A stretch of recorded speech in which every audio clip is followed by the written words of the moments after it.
नमस्ते साथियों, स्वागत है आपका एक बार फिर से इस इम्पोर्टेंट वीडियो में। और पीवाईक्यू की सीरीज को आगे बढ़ाते हुए आपके लिए एक और बेहतरीन क्वेश्चन लेके आया हूँ। एक ऐसा सिंप्लीफिकेशन क्वेश्चन जिसमें आपको बोडमास के नियम, डेसिमल के नियम और फ्रैक्शन के नियम सारे चीज समझ में आएंगे। ठीक है, तो कई सारे बच्चे होते हैं 50% से ज़्यादा इसको स्किप करके आते हैं क्वेश्चन को, क्योंकि ऐसे एक तो कैलकुलेटिव लगता है, उसमें कई सारे उसमें अलग अलग कॉन्सेप्ट काम करते हैं, तो इसलिए इसको छोड़ देते हैं, बच्चे स्किप करते हैं, कुछ मार्क और रिव्यू में डालते हैं लास्ट में और लास्ट में इसको करते ही नहीं है। ठीक है, तो बहुत बढ़िया क्वेश्चन है, बहुत अच्छे कॉन्सेप्ट पे काम करता है ये क्वेश्चन। मैं आपको उसकी ट्रिक समझाऊंगा अभी कि हम इसको कैसे सोल्व करेंगे। ठीक है, तो वीडियो अगर आपको पसंद आए तो लाइक और शेयर कर दीजिएगा, चैनल को सब्सक्राइब करके बेल आइकन को ऑल पर प्रेस कर लीजिए, क्योंकि हम CBT2 की तैयारी कर रहे हैं, जो कि आप ये मान के चलिए कि 90% चांस है कि आपको जुलाई मिड में आपकी CBT2 होने वाली है, RRB NTPC ग्रेजुएट लेवल की। तो ये हम CBT2 के क्वेश्चन कर रहे हैं। ये जो क्वेश्चन है पिछली CBT में आया था 13 अक्टूबर की होने वाली में। ठीक है, तो जो 13 अक्टूबर को शिफ्ट हुई थी उसमें एक क्वेश्चन आया था, वहीं से मैंने ये लिया है। तो उसी के क्वेश्चन हम डेली कर रहे हैं एक एक करके। तो आप चैनल को सब्सक्राइब कर लीजिए, डेली एक एक क्वेश्चन आपको कॉन्सेप्ट के साथ आपको मैं पढ़ाता जाऊंगा। ठीक है, तो आइए हम स्टार्ट करते हैं। देखो क्या है क्वेश्चन कि find the value of x. X का आपको मान ज्ञात करना है। और यहाँ पर देखो इसमें डेसिमल पे काम करता है, इसमें डेसिमल भी दिया हुआ है, फ्रैक्शन भी दिया हुआ है, और ये सिंप्लीफिकेशन है तो बोडमास की भी नियम पता होना चाहिए, उस हिसाब से सॉल्व होगा। ठीक है, तो सबसे पहले हम बात करते हैं बोडमास की। मैंने पहले भी कई वीडियो में आपको बताया है कि बोडमास के नियम जो है वो बोडमास के रूल आपको याद होने चाहिए। ठीक है, तो बोडमास यानी कि BODMAS, बोडमास यानी कि ये ब्रैकेट। ठीक है, सबसे पहले हम क्या करेंगे, जो ब्रैकेट होता है उसको सोल्व करेंगे। तो इसमें देखो कोई ब्रैकेट नहीं है। ठीक है, उसके बाद हम करेंगे ऑफ। ऑफ यानी कि जहां ऑफ लिखा था ऑफ।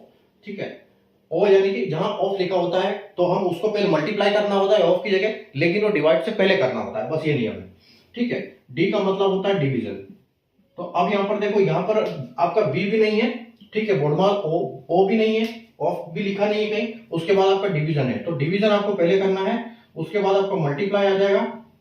ठीक है, उसके बाद आपका एडिशन आ जाएगा, और उसके बाद आपका सबसे लास्ट में सब्ट्रैक्शन यानी कि माइनस आ जाएगा। ठीक है, तो यहाँ पर माइनस भी नहीं है। ठीक है, अब यहाँ पर देखो डिवीजन भी है और मल्टीप्लाई भी है और ए भी है, एडिशन भी है। ठीक है, तो ये चीज आपको करनी है सबसे पहले। अब सबसे पहले ये देखो कि बोडमास का नियम तो हमने समझ लिया, आगे हम करते हैं डेसिमल का नियम। अब डेसिमल देखो कैसे करेगा, तो डेसिमल जब भी ये आपको 0.848 0.8 लिखा हुआ है, तो आप देखो, आप डिवाइड का मतलब होता है कि अपॉन 0.848।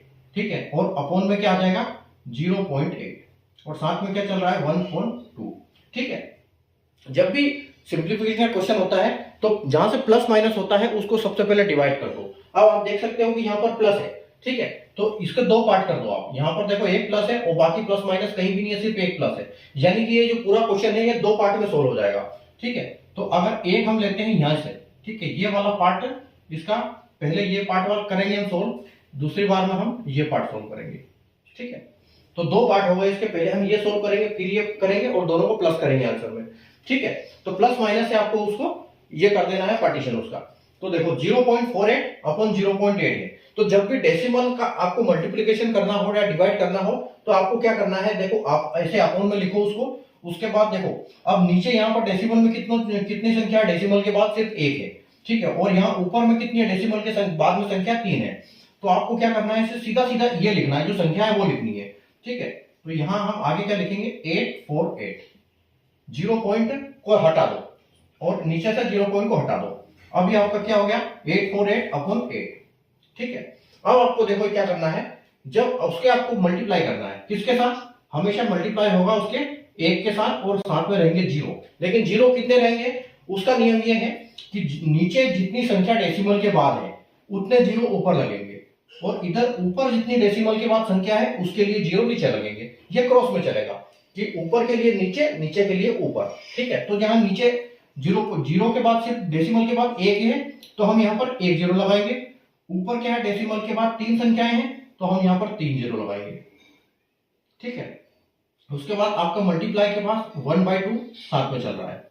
ठीक है, यहां तक समझ में आया। नीचे जितना डेसिमल के बाद संख्या है उसके लिए ऊपर में 0 लगाएंगे हम उतने ही, और ऊपर जितने डेसिमल के बाद संख्याएं हैं उसके लिए हम नीचे 0 लगाएंगे उसके बराबर।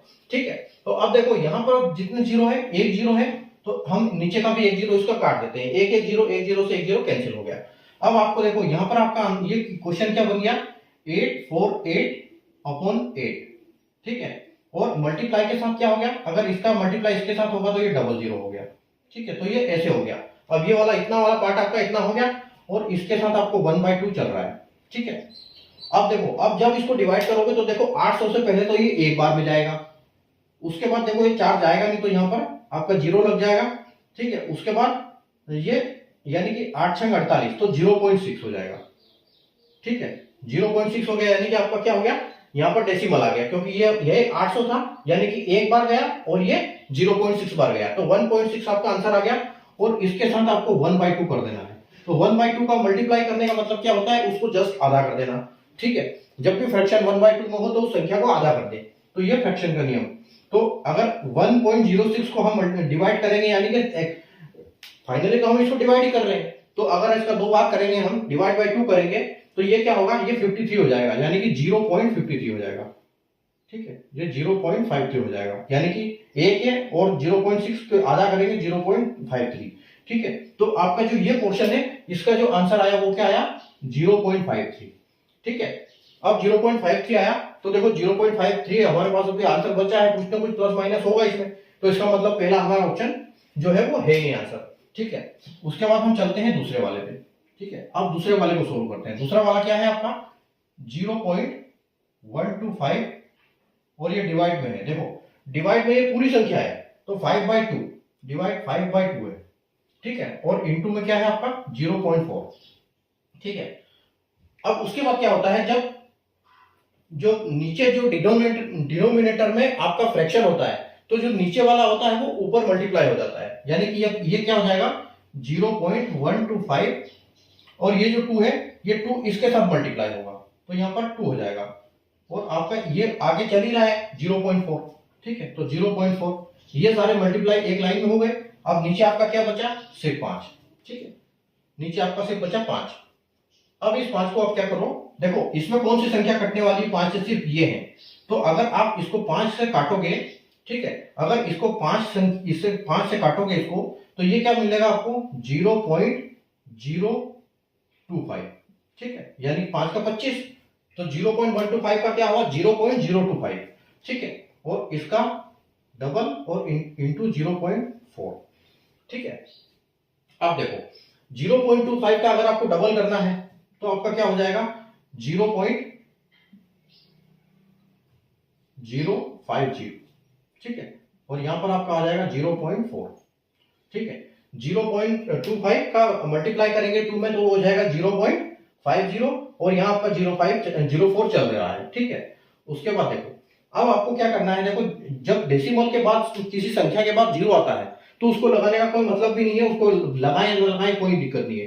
तो यहाँ पर आपका संख्या क्या है 0.05 और यहाँ मल्टीप्लाई चल रहा है 0.4, ठीक है। अब देखो जब डेसिमल की संख्याएं पर डेसिमल का हम मल्टीप्लाई करते हैं तो क्या होता है कि आपको जो संख्या दिख रही है वो एज इट इज कर दो आप। यहाँ पर देखो यहाँ 0 है, यहाँ 5 है, यहाँ 4 है। अगर हम 4 से 5 का मल्टीप्लाई करेंगे तो हमको मिलेगा 20, ठीक है, 20 मिलेगा।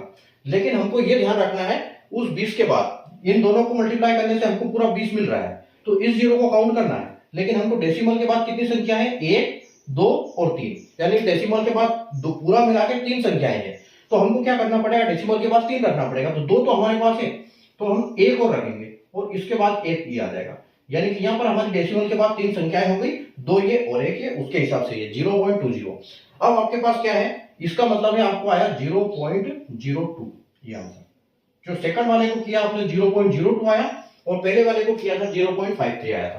तो आपको करना क्या है, सिर्फ प्लस करना है 0.53 और प्लस में 0.02, ठीक है, यानी कि 0.55 जो है आपका फाइनल आंसर हो जाएगा यहाँ पर, ठीक है। ये आपका रहेगा आंसर, ये पूरे सिंप्लीफिकेशन के क्वेश्चन का पूरा आंसर होगा 0.55, जो कि ऑप्शन नंबर आपका डी यहाँ पर करेक्ट हो जाएगा, ठीक है। तो बस ये कॉन्सेप्ट आपको ध्यान रखना है, मैंने बिल्कुल लंबा पूरा मेथड से आपको समझाया एक एक चीज यहाँ पर, ठीक है। लेकिन आपको एग्जाम में क्या करना है, आपको बस ये चीज ध्यान रखनी है कि जब हमको डेसिमल के साथ मल्टीप्लाई करना होता है, डिवाइड करना होता है, तो हमको क्या नियम, उसमें क्या नियम काम करेगा, उसका क्या रूल है, तो उसी हिसाब से बस आपको करना है, ठीक है। तो उम्मीद है आपको समझ में आया होगा, अच्छा लगा होगा क्वेश्चन।